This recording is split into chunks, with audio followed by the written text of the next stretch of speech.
চলছে গ্রীষ্মকাল, প্রখর রোদ, সঙ্গে শরীরে গরম লাগা, আর তার থেকে ঘাম হওয়াও, যার ফলে দেখা যায় ডিহাইড্রেশন বা শরীরের জলের ঘাটতি, পেট খারাপ ও বমি, হজম ক্ষমতা হ্রাস, হিটস্ট্রোকে আক্রান্ত হওয়ার মতো সঙ্গীন শারীরিক বিপর্যয়। আর এই সবের থেকে রেহাই পেতে হলে গ্রীষ্মকালে মাঝে মধ্যেই কাঁচা আম খাওয়া দরকার।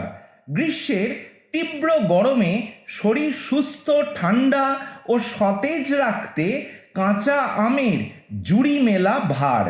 গ্রীষ্মকালে কাঁচা আম খাওয়ার প্রধান কারণগুলোর মধ্যে একটা হলো কাঁচা আমে প্রচুর পরিমাণে ভিটামিন সি ও ভিটামিন ই থাকার কারণে শরীরের ইমিউন সিস্টেম বা রোগ প্রতিরোধ ক্ষমতা বৃদ্ধিতে সাহায্য করে।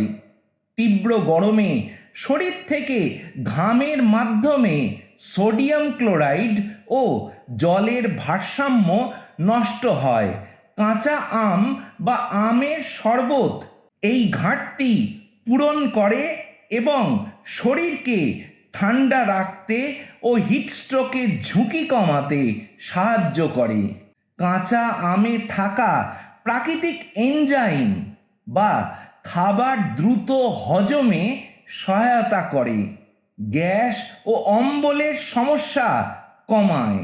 এতে ক্যালোরি কম এবং ফাইবার বেশি থাকে, যা দীর্ঘক্ষণ পেট ভরা রাখে এবং অস্বাস্থ্যকর খাবারের লালসা কমায়। কাঁচা আমে থাকা ভিটামিন সি কোলাজেন গঠনে সাহায্য করে, যা ত্বক ও চুলের স্বাস্থ্যের উন্নতি করে। কাঁচা আম লিভারে জমে থাকা চর্বি কমাতে এবং রক্তনালী পরিষ্কার রাখতে সাহায্য করে।